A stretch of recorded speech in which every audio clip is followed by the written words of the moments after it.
Sticky, yeah. Spicy dishonesty, I love that. But now Phoveus is going to get locked in. There's not too many dashers on the side of Vamos, not too many procs, so Chicken, he's going to have to play a very clean game. Walk the talk. This is match point for Team Vamos, and they will definitely want to end this with a ticket to the knockout stage. Welcome to game number 2, and we'll finally see what are the adjustments that'll be shown to us by BTK this time around. I like what our panel mentioned about Team Vamos and their lineup being very honest, and for BTK, I think they just really need to approach it differently this time. They could be a little more coordinated in terms of their targets. It will be a struggle to constantly look out and pick off Sorn, considering the passive of Warlord, but I think that's one of the best ways to go around this entire composition of Team Vamos. You have to at least take out the threat of the Curse of Blood so you could operate freely when there's a team fight. Yeah, they also need to just have more prio on the neutral objectives and secure neutral objectives early, right? The biggest problem for BTK in game number 1 was the fact that they weren't able to get a gold lead at the start of the game. That's a Master Assassin, by the way, for the Irithel. Great call from Renmar earlier. And yes, this Irithel is actually a pretty good way to match up against the Granger in lane. You can see Shark walking up.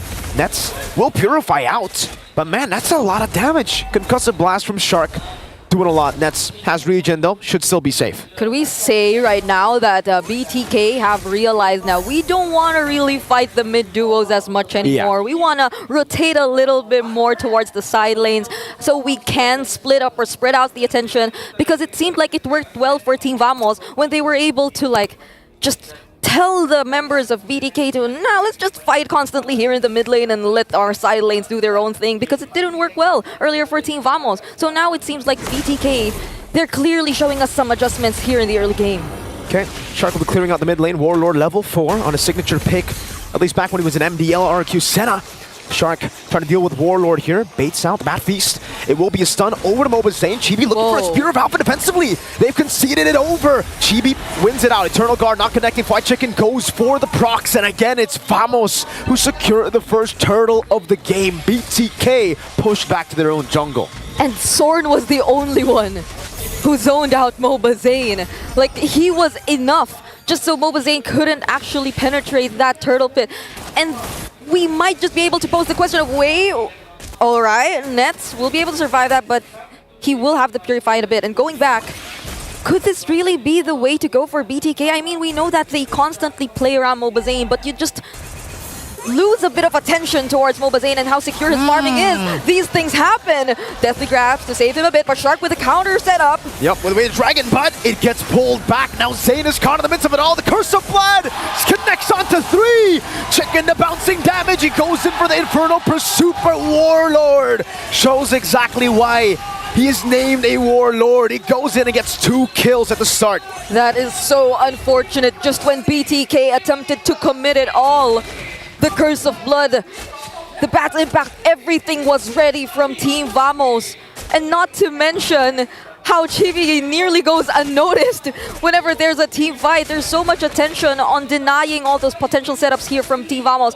And that was a quick punish as well. Just when Shark thought that he could have had his hands on an ideal setup on the way of the Dragon, BTK need to be extra careful from this point onwards.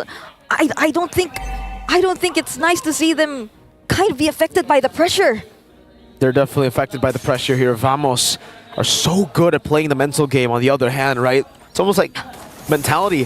When it comes to just mentalities, it's Vamos all the way. It's uno, dos, tres, hala, Vamos. 1.6k gold lead with the composition again, just like in game 1, that should be losing in the start of the game, should be winning after the power spike.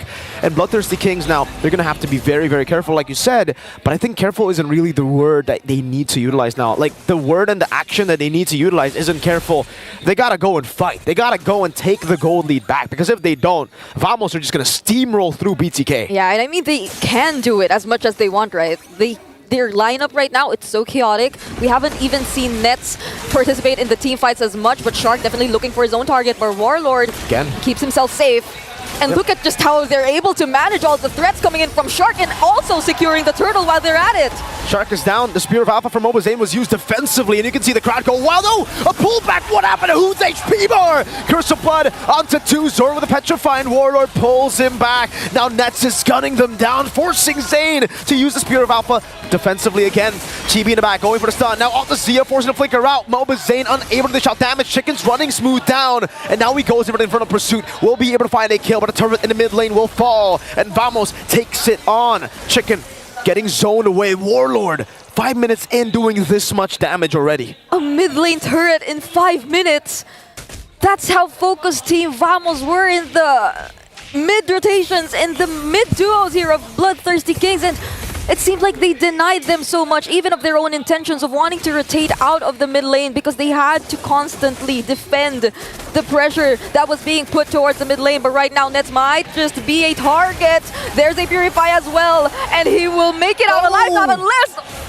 Okay, he makes it out alive. Divine intervention, Nets gets away. Chibi goes in deep. Shark has been slain. Chibi is trying to look for another kill, now jumping forward. Soul 7 ready, Sia stunned in. Chibi will get the kill to double, and smooth Alamak with the turret tank up.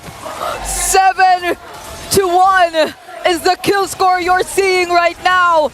Team Vamos being very dominant in the first 6 minutes of the game. I mean, look at the goal differences already, especially in terms of the mid lane. This isn't the best situation we've seen for Hoon. He's been denied 2 games in a row. It's the best situation for Vamos. Zane caught on the Sanguine Claws again, and man, Sanguine Claws and Bad Impact should not deal that much damage in the first 6 minutes of the game. That in itself is already going to be really tough for BTK. They're relying heavily on their frontliners to get in there and dive in. And Team Vamos are not letting that happen. 3 neutral objective takes for the Sicilian, who needs to be the one scaling. BTK, now they are in the thick of it all. Yeah, at this point, they just really have to go for the trades. It's the most they can do, especially considering that even in the very brief moments you decide to show up, Team Vamos, they wouldn't think twice about dealing the damage. You would expect BTK to throw out just the same amount of poke. They have the Granger in their hands, they have the Big Sana. But it seems a little difficult for them to just throw out all the damage, especially considering when their frontliners decide to engage, it seems like there's no backing out. That's a huge difference in terms of Team Vamos and BTK's lineup. Team Vamos, at least they have the Moonlit Walls, they have the passive, and they have the Glorious Pathway to get away whenever things just don't go their way. But BTK, it's a different story. Once they commit, there's almost no way out, especially considering the mobility that Team Vamos has in their hands. Now they're just waiting for the late game, right? It's getting to a point where BTK are the ones waiting for late game. And I don't know, I feel like for Vamos, they're like, sure, we can play for the late game. If you want to play for late, it's all right, man. We're just going to play it slow, farm up again, Warlord stacking up like an absolute beast. So there's no real worry for Vamos at this point. It is all on BTK, the pressure, the game, everything. Warlord gets another there, and I'm really curious to see at 8 minutes how many stacks Mr. Warlord has on the Sicilian. Yeah. Because it's a 5,000 gold lead, and Warlord's doing so much damage. That's another free turret down below. BTK are just constantly forced to give away these neutral objectives, give away even structures. 8 minutes in, down to just the tier 2 in the mid lane and up top. It'll be a trade at least. 178 There you go. stacks. Actually, is that impressive? I don't think it's It's not that crazy. It's not that crazy. It's pretty okay. It's like, but I mean, all right. It's 8 minutes. We're 8 minutes into the game, but there have been a lot of team fights, I'd say. And another thing is probably I'm also curious as to whether we'll be seeing Warlord and Zorn not together at all in this entire game. But Nets early pickup on the Malefic gun. So talk about mobility, talk about range. Yeah. Team Vamos, it seems like they're well equipped to face whatever potential team fight we'll be seeing in the next few minutes. And that was just Vamos who are going to control the neutral objective. Again, BTK don't really have an entry point over here. Oh. Warlord is just chunking Fly Chicken down. It's a tier 1 for a Lord. Not a good trade, but the only trade that BTK can get right now. Mobasane forced to S. Spear of Alpha. Backwards. Nets gets a turret up top too. BTK are just down to their base turrets in both side lanes now. BTK though, how could they defend all of this? Because MOBA decides to go in and he's just bursted down like that by Team Vamos. And Smooth makes a line for BTK to stay behind. Now you can see the recalls from Vamos. The easy server are roaring in Malaysia.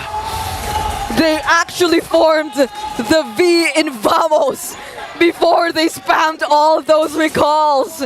And they're just simply waiting for this lore that they took in their hands.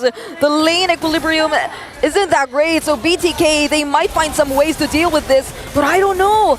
Just look at the amount of damage Team Vamos is able to throw out, but Nets uses the heavy crossbow to get away, but Shark is punished by Team Vamos way before the Lord even gets to the base of BTK. The Bloodthirsty Kings are down to their last set of turrets. A holy defense stands in the way of Vamos. But what's that to Warlord, who's fully stacked up?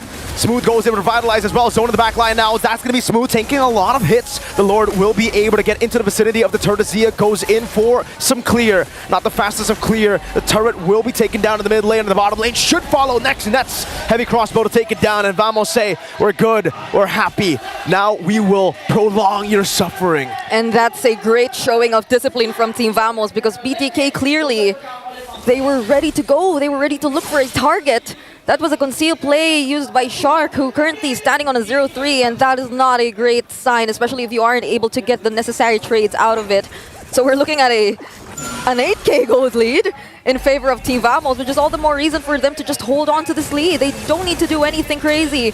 They just need to play this by the book, because BTK, they're the ones who have to find a way to deal with all this pressure. We've seen them struggle in terms of wave clear earlier, so the second time that Team Vamos gets their hands on an objective... Wait? How do they do it though, right? If there is a possible comeback angle, though it is like, what, very low at this point. Yeah.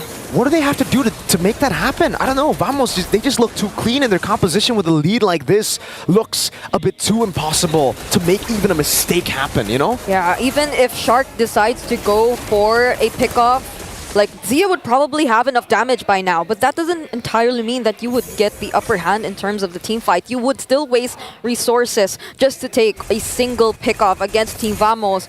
And by the time they know that, they have a lot of ways to counter engage. Speaking of, Shark hasn't even had his hands on the setup yet, but he immediately gets punished right away! Shark is down, Hoon is down, Chicken caught on the Sanguine Claws, MOBA Zane chased down, Chibi gets the double!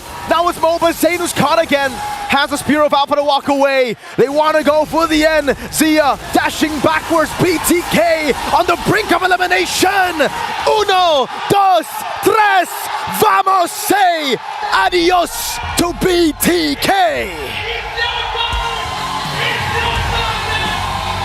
The retribution arc continues for the hometown villains, now turned heroes!